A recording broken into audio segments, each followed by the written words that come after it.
मंत्री श्री आलमगीर आलम जी का जोरदार तालियों से स्वागत करें।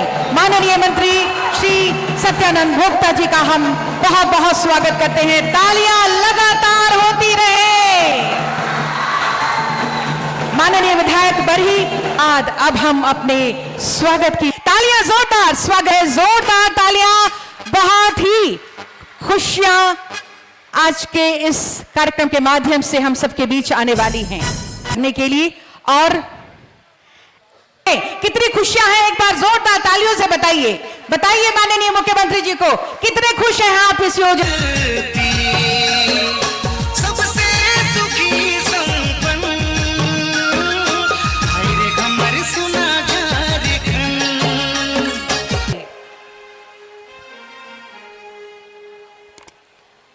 इनके बाद सर्वजन पेंशन योजना के तारडी उर्वा चंदवारा,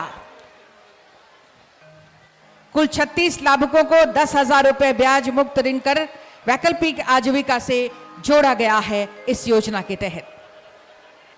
तालियां। आपके बाद निर्मित बिरसा आवास गृह प्रवेश हेतु चाबी प्रदान।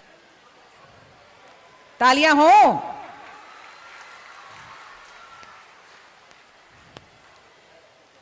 मुख्यमंत्री श्रमिक योजना के अंतर्गत जॉब कार्ड का वितरण किया जाएगा। श्रीमती सुमा देवी कोडरमा और श्रीमती ललिता देवी। आपकी योजना, आपकी सरकार, आपके द्वार। ये कार्यक्रम विगत 12 तारीख से हम लोगों ने प्रारंभ किया है और वो गिरिडीह जिला से प्रारंभ हुआ था और हर दिन आपके पंचायतों में, प्रखंडों में इस योजना के तहत शिविर लगाए जा रहे हैं। आपको याद होगा कि पिछले साल हमने आपकी सरकार आपके द्वार कार्यक्रम चलाया था, जिसके माध्यम से लगभग 6,000 शिविरों को लगाया गया था और उन शिविर के माध्यम से लगभग 35-40 लाख आवेदन हमें प्राप्त हुआ था।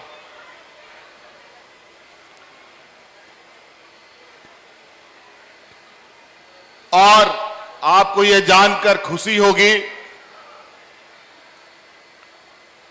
इन 35 लाख से अधिक आवेदनों में से अधिकतर की समाधान तो उसी शिविर में ही समस्या का समाधान हो गया था और जो उस शिविर स्तर का समस्या नहीं था उसको जिला स्तर पर समाधान किया गया। बड़े पैमाने पर लोगों का उत्साह और सरकार आपके द्वार कार्यक्रम को सफल लोगों ने बनाया।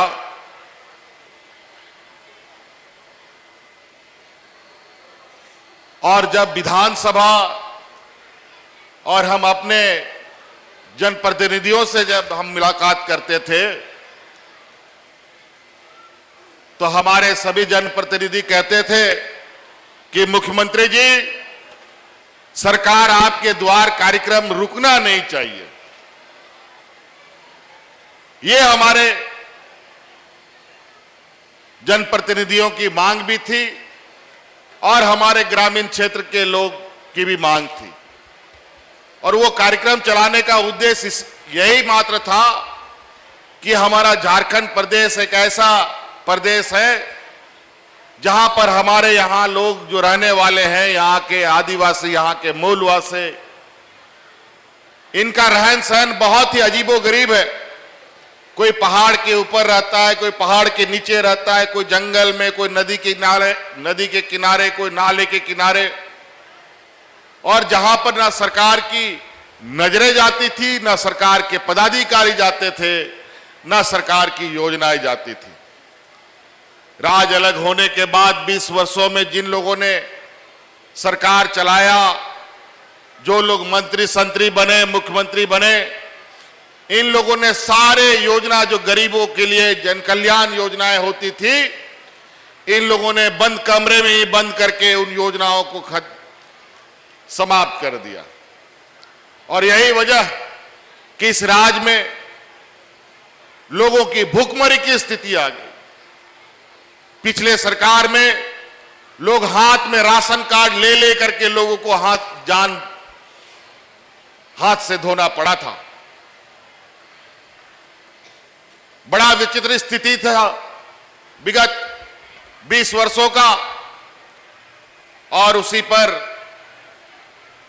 जब हम लोगों ने 2019 में सरकार संभाला, और वो भी हमारे लिए बहुत बड़ा चुनौती था, सरकार बना और कोरोना भी साथ साथ में आ गया। 2 साल कोरोना में हम लोग घर में बंद रहे।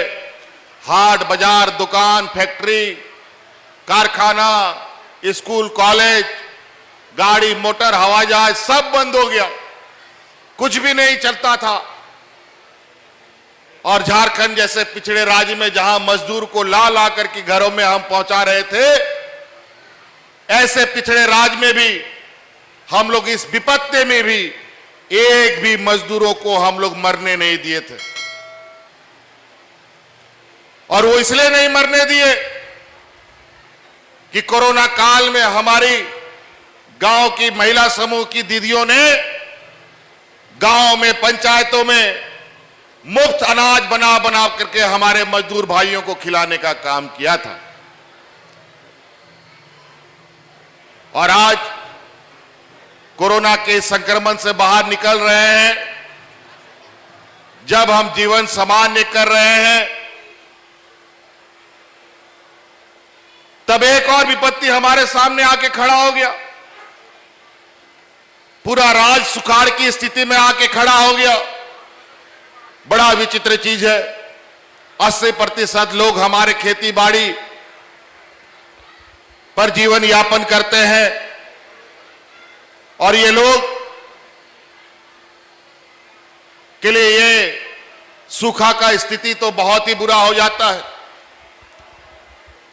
इससे पहले जब पूर्व के सरकार में ना समय पर बीज मिलता था, ना खाद मिलता था, भगवान भरोसे किसान अपना जीवन बिताता था।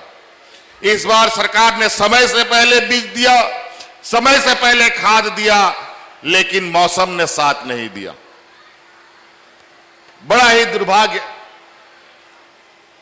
लेकिन ऐसे परिस्थिति में हमने हार नहीं मानी, और हम लगातार हम राज्य के ग्रामीण अर्थव्यवस्था को कैसे मजबूत करें, इस पर हम काम करने लगे।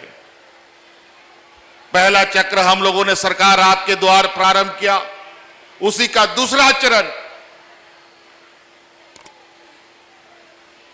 जो अब आपके लिए जो हमने योजना बनाई है, उन योजनाओं को लेकर के आपके गांव गांव, पंचायत पंचायत में हमारे पदाधिकारी घूम रहे हैं।